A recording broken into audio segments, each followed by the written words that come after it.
Hi folks, welcome back. I am the Sharply Dressed Man, and today we're going to answer some more New World questions. This is in response to a question that I got in a comment on last week's video, which was very simple on the surface, but you can get into a very long conversation about philosophy about how to answer this question. And the question was very simply, how do I allocate stats in New World, right? So basically, if I have 220 stats that I get from being level 65, right? How do I put them in to maximize what I'm doing?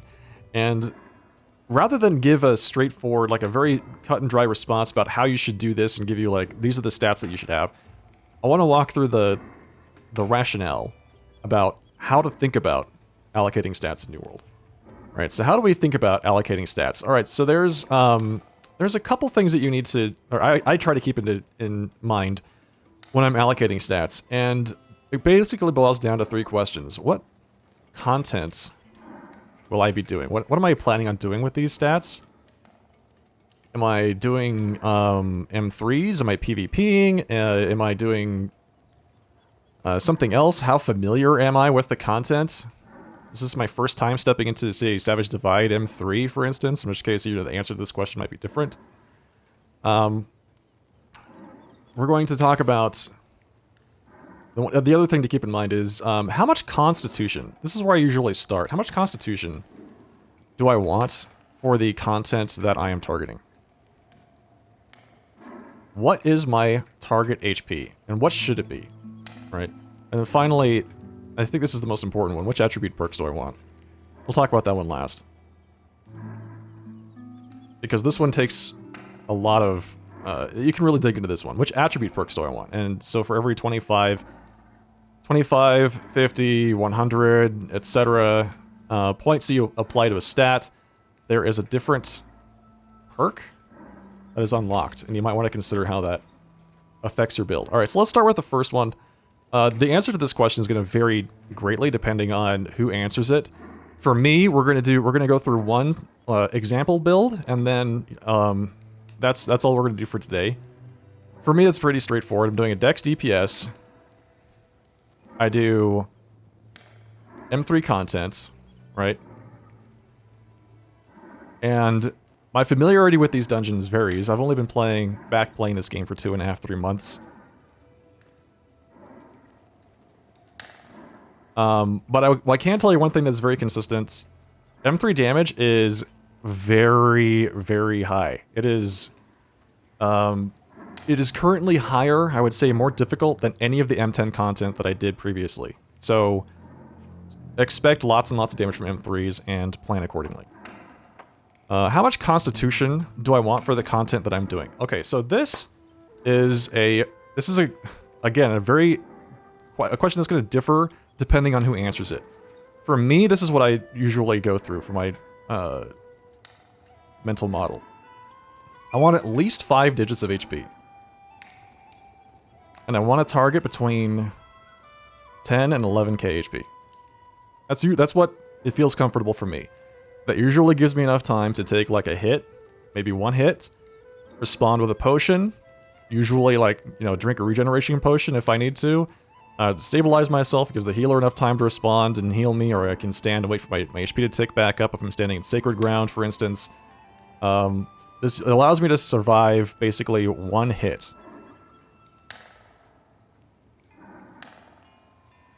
In M3. Right, so if I get hit twice, boom, boom, I'm dead. But this allows me to survive one hit, which is usually enough. An example of where I might want more... This is actually from just a couple weeks ago, or last week. The final boss in Savage Divide, Mahantaram. His fireballs hit for approximately 14k HP. Unmitigated, right? When I went to fight this boss the first time, I had a really hard time dodging these successfully and perfectly for the entire fight, right? So I would just periodically explode, and other people would have to drop what they're doing, come pick me up. It interrupted my damage. It interrupted the flow of the fight. Made it more difficult for everybody. So what I did here is I just respect to have 15k HP. Instead, that way I could take one hit, have 1000 HP buffer. I can recover. My damage goes up because it's not interrupted. The whole fight is much smoother. So this is a great example of I need to be able to survive any hit, any unavoidable hits that I might take. Just enough to survive any unavoidable hit, right?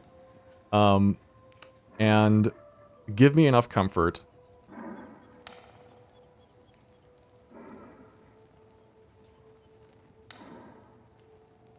to run the content. So my damage goes down a little bit, sure, but I get enough HP to be confident that I'm going to be able to get through the entire fight without dying and without interrupting the flow of the fight, so it increases our chance of actually finishing the content. So that's what I do for con. I target usually between 10 and 11k HP because it allows me to survive one hit. Otherwise, I will adjust it to whatever the content demands. Alright. Moving on to the final one.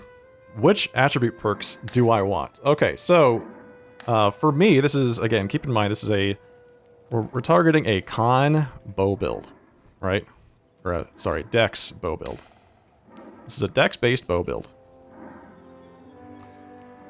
Which perks do I want?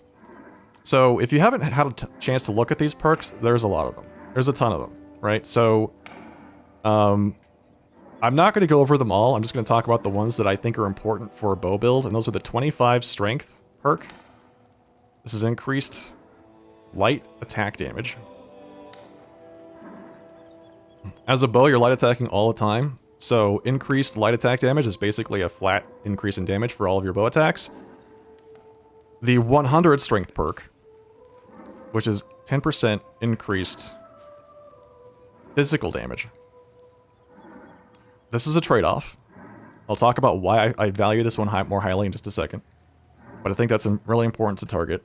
And then I pick up all of the dex perks naturally, just with how my stats are allocated.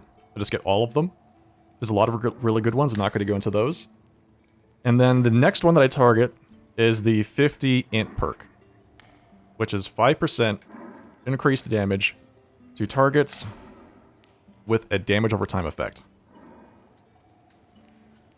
This is effectively all the time. So this is basically a 5% flat increase. So as you can see, we're basically picking up a lot of flat damage that will increase our damage naturally over the course of a fight without us having to do anything really conditional. It's just passive damage increases. Okay, so what does this look like in terms of a build? So we figured out what our constitution target needs to be. We want to target between 10 and 11,000 HP. We know that we're playing a dex-based DPS. We know which perks we want to pick up. So how do we translate it into something that we can actually put into the game? Alright, so we have 220 stats from leveling up. Right, you just have 220 stats left just to do whatever you want with. You have 48 stats from food. I use the attuned leather pants. This is the artifact. If you want extra stats, this thing is crazy. This thing is super good. I use it all the time. I haven't really seen a reason to use anything else. This gives you... The tooltip varies, but it says something like 80 to 90 magnify. And then it gives you 10 stats in all other perks, or in all other attributes. So you get a ton of stats just from wearing the attuned leather pants, right? What this basically means is my build currently looks like... Let's see, I just worked this out. I'm running 10 con. I'm running 100 strength, 452 dexterity, 50 int, and then nothing in focus. I don't take the 25 focus perk is a 5% reduction in cooldowns. I don't take that because all of my cooldowns are really short anyway, so I just leave that one alone. If your cooldowns are really long, or if you're doing a fight that's like very extended, it goes over a couple minutes, that might be better for you, but your mileage might vary. I don't take any points in that just yet. So this build here, 10 con, 100 strength, 452 dex, 50 int, does not include food. If I include food, then I use the con foods, so my constitution go up to 58.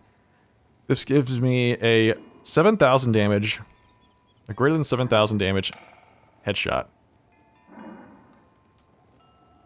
And I just tested this on a target dummy. It gives you a slightly higher bleed damage from the increased physical damage perk from 100 strength. Slightly lower elemental damage. So things like your poison shot poison, your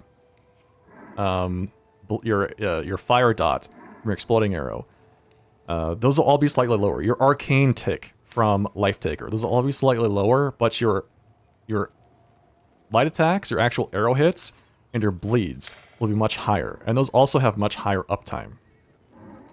So your general damage goes way up with a build like this. And there are some exceptions, but I'm not going to go into that in this video. Okay, so there you go. What does this leave us with? Leaves us with 9,000, approximately 9,500 or so. Standard hit points. With food, it's approximately 10.5k HP, somewhere in there, 10.7. I don't know the exact number. So, and that ticks all the boxes, right? I've got between 10,000 and 11,000 HP. I've picked up all the perks that I want. I ran this through a target dummy just to make sure that the trade-offs are appropriate, as in, like, should I have taken just the 25 strength versus the 100 strength and put the rest into dex? And I have verified that this is actually the highest damage build for what I'm going for. And it also gives me the survivability that I want. And it's also a bit flexible, right? So it's a little flexible. If I wanted to add more constitution, what would I do? I would just drop the strength down a bit. I would drop the strength down to, maybe back down to the 25, pop up my dex, pop up my con to what seems comfortable. Getting the 100 constitution perk, just like setting that as a watermark, usually seems pretty good, right? So the 100 constitution perk gives you, so I think it's extra 10% HP. So if I need to increase my survivability for a fight, this is an easily modifiable build. I could apply this exact same philosophy to basically any other build as well, particularly let's say for like a strength DPS. You'd go through the exact same rationale, right?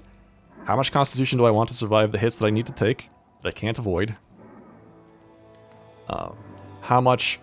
Which perks do I want to take, right? Which content am I targeting? And then the same logic applies. Fix your constitution and put everything in strength, pick up the dex and int perks that you want, and you'll have a pretty solid build. Then you can tweak it from there. Alright, so that's I think gonna be it for this week. So we just discussed how to allocate stats in New World, how to create a build for yourself. If you have any questions about the stats that I allocated here, or if you want more details, please feel free to leave a comment.